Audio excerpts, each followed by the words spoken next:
our next speaker is Guy Roth from Ben Gurion University.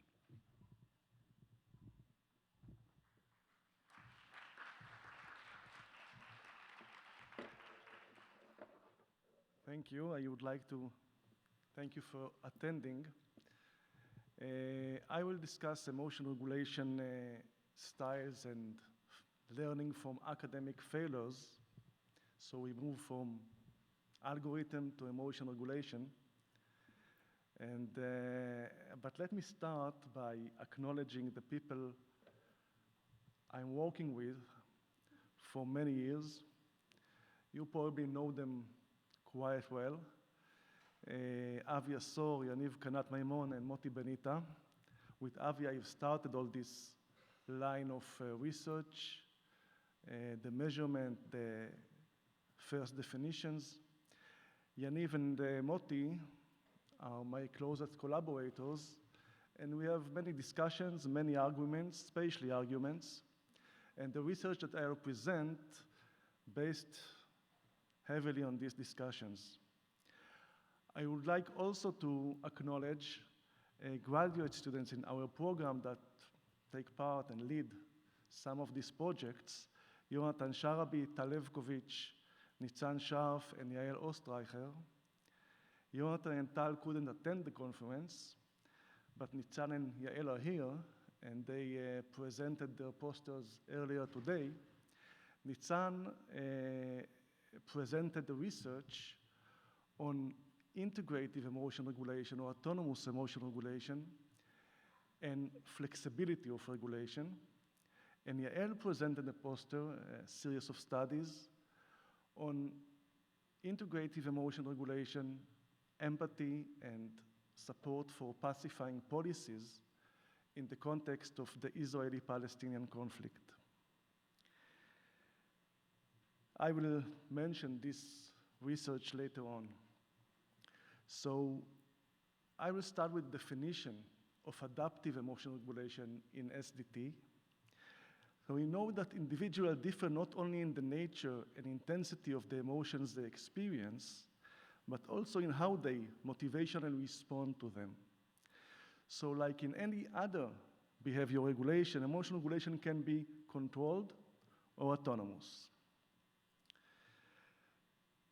Because of the potentially disruptive influence of negative emotions on self-regulation, much of the focus of emotion regulation research has been on how people can down-regulate emotions. So there are several perspectives that advocate for down-regulation to allow task orientation.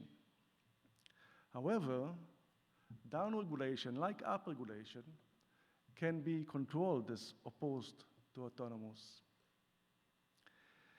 So autonomous emotion regulation focuses on emotions as carrying information and involves volition and choice.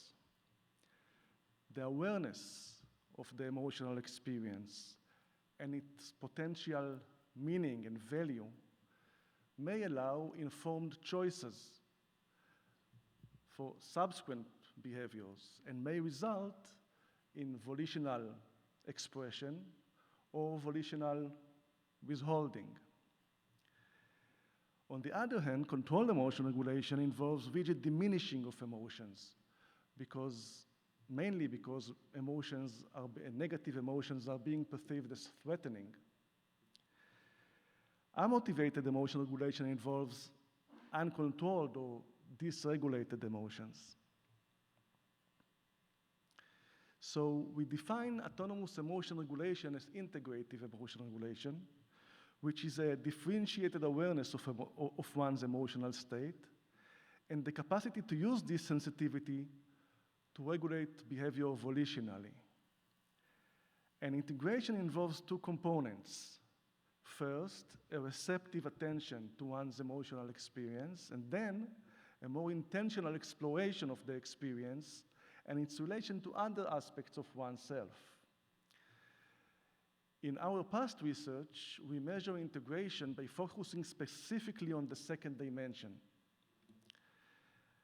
Tal Evkovich, who I mentioned earlier, led a research project in which we, for the first time, try to distinguish between these two dimensions.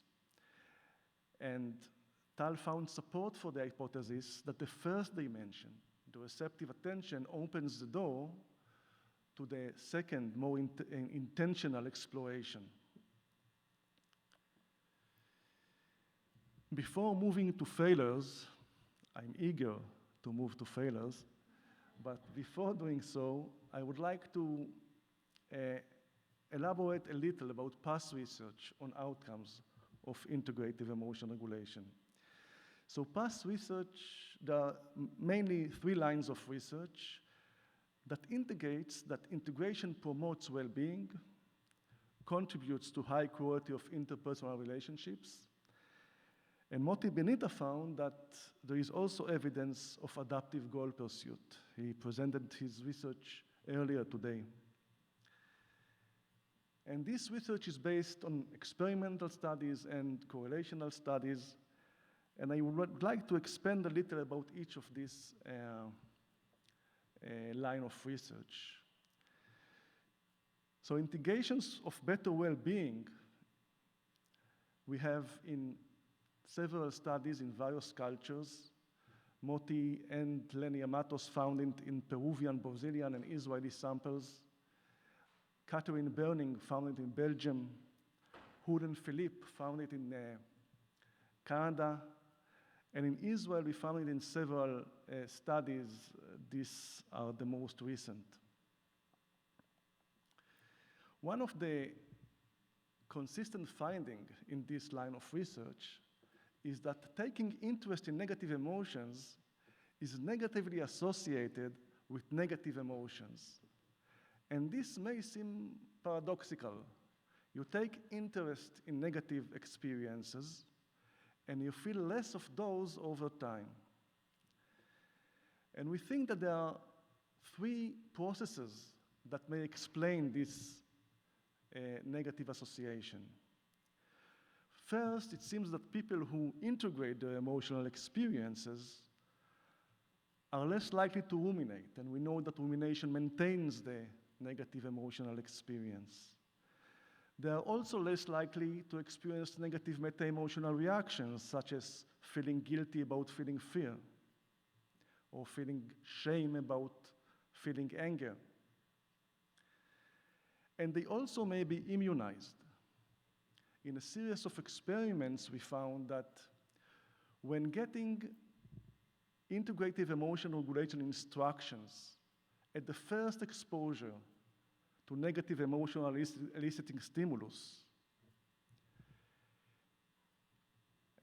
manipulation instruction, you are less aroused and remember more details from the stimulus 72 hours later when you face again the same stimulus. The reduction in the arousal over time and the better memory, we defined it as immunization effect. So it seems that these 3 processes may explain this finding of the negative association between integration and negative emotions over time. The second focus of research is quality of relationships. And here there are 2 lines of research. One involves integration that predicts empathy and pro-social behavior. We hypothesize that integrative emotional regulation may predict empathy because it seems that this interest-based stance toward one's own negative emotions may be generalized to others' pains, making people attuned to others' negative emotions and difficulties. And we found support for this hypothesis in several contexts. Moti led the research in the school context, empathy toward classmates, and Yael Ostreicher, who I mentioned earlier, found support.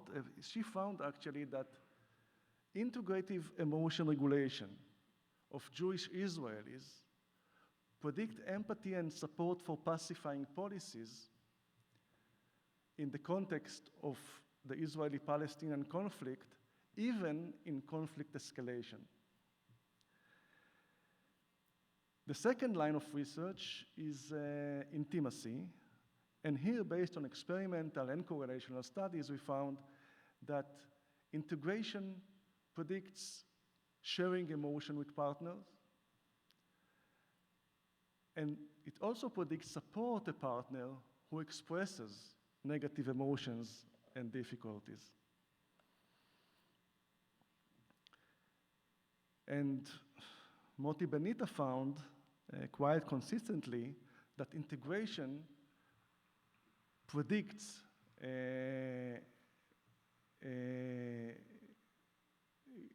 pursuing goals, and we know that when we pursue goals, we may face obstacles and may feel frustrated, anxious, maybe even shame and guilt.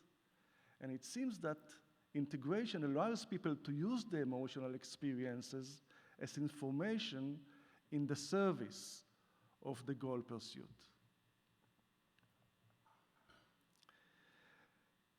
And now I move to failures. So we know that failures are unavoidable in learning processes, and they may foster learning. There are theoretical approaches suggest that failures pave the way for learning because of the reflection and the subsequent explanation following the failure. However, we know that failures elicit negative emotions, and there is a consistent evidence that negative emotions can impede learning. So it seems that emotion regulation styles may have a crucial role in the ability to adaptively cope with failure situations. However, there is a limited research on emotion regulation as antecedent of learning for failures. So we have two objectives in this series of studies. I will present 4 studies. We have more. I will briefly present 4 studies. The first objective is that a consistent tendency to avoid negative emotions may involve difficulties in learning from failures, because it's difficult to learn something from an experience that you don't fully attend to. On the other hand, taking an interest in negative emotions may allow learning from failures because you fully attend the experience. We had 2 specific hypotheses. One is that this association between integration and learning from failure may be mediated by adaptive responses to failures. And we also hypothesize that learning from failures may mediate the association between integration and future engagement. So in the first study, we looked at simply association between integration and responses to failure, adaptive and maladaptive. The measures of adaptive and maladaptive responses to failure are anchored mainly in the coping with stress and anxiety literature. We followed here after Rafteri, Helmer, and Wendy Grolnick from 2016. They looked at the teachers' provision of structured autonomy support and students' responses to failures. And they differentiated between problem-solving, instrumental and social help-seeking, as opposed to avoidance, blaming others, and rumination. We used the measure by Maria Tullis to measure learning from failures, and we used our measure for emotion regulation. For example, integrative emotion regulation. Whenever I feel stressed or anxious, I try to understand why I'm feeling that way. For suppressive emotion regulation, I almost always try not to express my stress or anxiety. There are other items that convey the attempt to avoid the experience to begin with, not just to suppress the expressive behavior. And these are the correlations between the emotion regulation styles and the adaptive responses to failures. You can see that integration is positively related to problem solving, instrumental and emotional support, and learning from failures. We also measured sense of competence and mastery goals. And it's important to note that when we control for competence and mastery goals, integrative emotional regulations still predict adaptive responses. And these are the maladaptive responses. Here, dysregulation and sometimes suppressive emotional regulation correlate with maladaptive responses. And I move to the second study. Here we look at adaptive responses as mediators of this association between integration and learning from failures. Here we approached twice undergraduates, about 1,000 participants. We approached them at the beginning of the school year, and they responded to measures of emotional regulation, competence, engagement, and so on. And then we approached them again a week after they got the grades in the Introductory to Statistics course. In social sciences, it's elicit some anxiety. And as you can see, 385 participants perceived their grade as a failure. This is a perception of failure, not necessarily objective failure.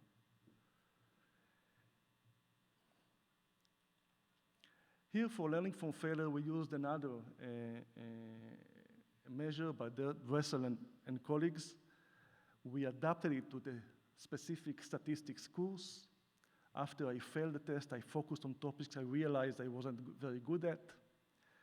And we also measure, in addition to the other adaptive responses to failure, a perception of a failure as growth promoting. We adapted a subscale from the COPE. So here it's a kind of a replication of the previous study. You can see that in this age group, again, integration related to adaptive responses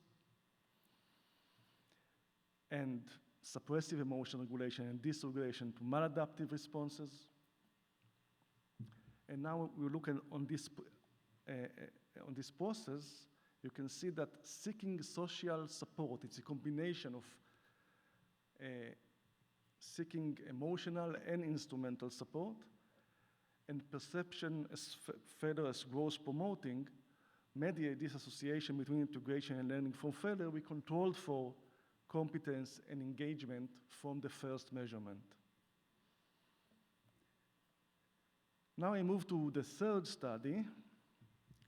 Here we looked at learning from failure as mediator of the association between integration and future engagement. So we approached high school students this time in 3 waves. The third wave is for the future engagement to the end of the school year. And here we approach about more than 500 students at the beginning of the school year, and we came back a week after they got their grades in mathematics. And you can see that about 300 participants perceived the grade as a failure. And you can see here the association between emotional regulation and learning from failure and future engagement. It's quite consistent. We also measure competence and engagement. It's not a big surprise that are related to learning from failures and future engagement. And these are the results among high school students. We again controlled for competence and engagement from the first measurement. This is just as a replication of the previous studies. You can see that consistently in different age group, integration is related to adaptive responses. And I move to the fourth study.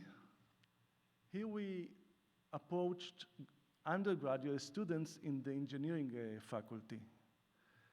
We assume that here we will find more perception of failures, because as opposed to social sciences, they really learn something. So here we, okay, thank you. Here we combine the two processes together, and you can see that again, the adaptive responses, learning from failure, mediate this association between integration and future engagement. We approach more than 1,000 students, but unfortunately, most of them didn't fail. Okay, so some conclusions. Teachers and parents often worry that assigning difficult or challenging tasks will trigger students' resistance, negative emotions, and disengagement. And to avoid negative emotions and frustrations, they may lower standards and use shortcuts to allow achievements with less effort. I can tell you that in Israel, in Israeli schools, it's quite common with the support of parents. Parents want to avoid frustrations. This approach may be problematic, and I think that here I don't need to justify why it's so problematic. And it seems that educators should help children adaptively cope with temporary failures that are unavoidable when facing challenges.